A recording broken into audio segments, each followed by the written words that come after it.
तमिलनाडु के पास कच्चातीवू द्वीप, जो कभी भारत का हिस्सा हुआ करता था, लेकिन कई दशकों पहले इसे समझौते के तहत श्रीलंका को दे दिया गया। लेकिन इस चुनाव में ये बड़ा मुद्दा बना।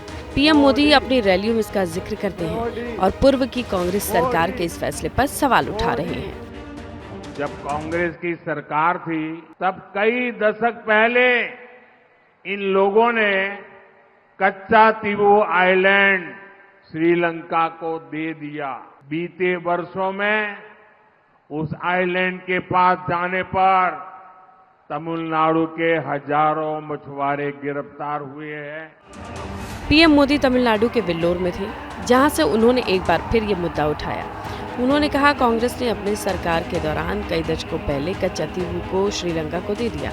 किस कैबिनेट में ये फैसला हुआ? इस पर कांग्रेस की बोलती बंद है। प्रधानमंत्री मोदी के बयान पर कांग्रेस नेता दिग्विजय सिंह ने पलटवार किया और सवाल उठा दिया कि उस द्वीप पर कोई रहता भी है। एक बात सुन लीजिए, वहाँ के उस द्वीप पे कोई रहता है क्या? मैं पूछना चाहता हूँ। ये बेकार बातें करते हैं मोदी जी, बिना सिर पैर की। दिग्विजय सिंह के विवादित बयान पर बीजेपी चौतरफा हमलावर है। बीजेपी ने केंद्र पूर्व की कांग्रेस और तमिलनाडु की डीएमके सरकार को घेरा और देश के हित के साथ खिलवाड़ का आरोप लगाया। It is important for the public to know. It is important for the people to judge.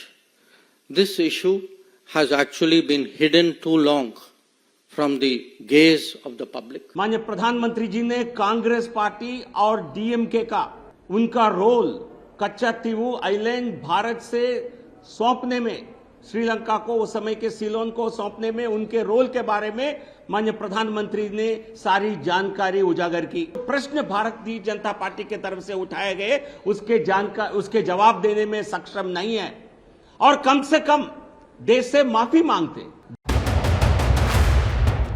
Digvijay Singh के बयानों से अक्सर कांग्रेस की किरकिरी होती है।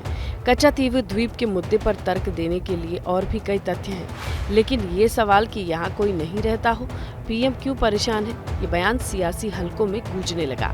कांग्रेस बैकफुट पर आ गई और उसके नेता अपने अपने तरीके से सफाई देते नजर आए।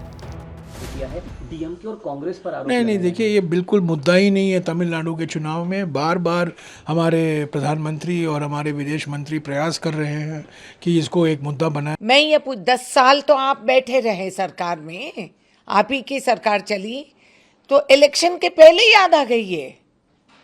हाँ, कच्चातीवू आइलैंड क्या है बोल के आज याद आ गई। 10 साल क्या कर रहे थे? मक्खी मार रहे थे, क्या कर रहे थे?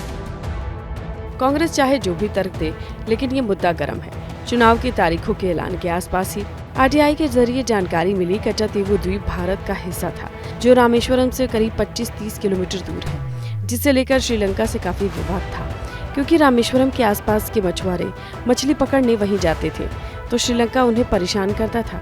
श्रीलंका ने द्वीप पर दावा किया और विवादित भूभाग बना दिया। 1974 में तत्कालीन पीएम इंदिरा गांधी और श्रीलंका के तत्कालीन राष्ट्रपति श्रीमाओ भंडार नायके के बीच समझौता हुआ। भारत ने श्रीलंका को ये द्वीप गिफ्ट दे दिया। संसद में इस समझौते का जिक्र तक नहीं किया गया। ये मामला तमिलनाडु के पूर्व सीएम जयललिता ने उठाया। उन्होंने आरोप लगाए, तत्कालीन डीएमके सरकार ने मौखिक रूप से केंद्र सरकार का साथ दिया था। तब सीएम रहे एम करुणानिधि ने कच्चातीवू द्वीप देने का ढंग से विरोध नहीं किया, जैसा कि उसे करना चाहिए था। जब जयललिता सीएम बनी तो इस मामले को सियासी मुद्दा बना लिया।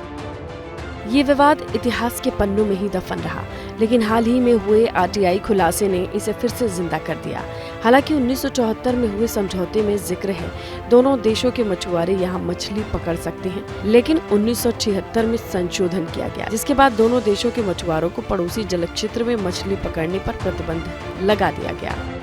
फिलहाल ये द्वीप श्रीलंका के कब्जे में है।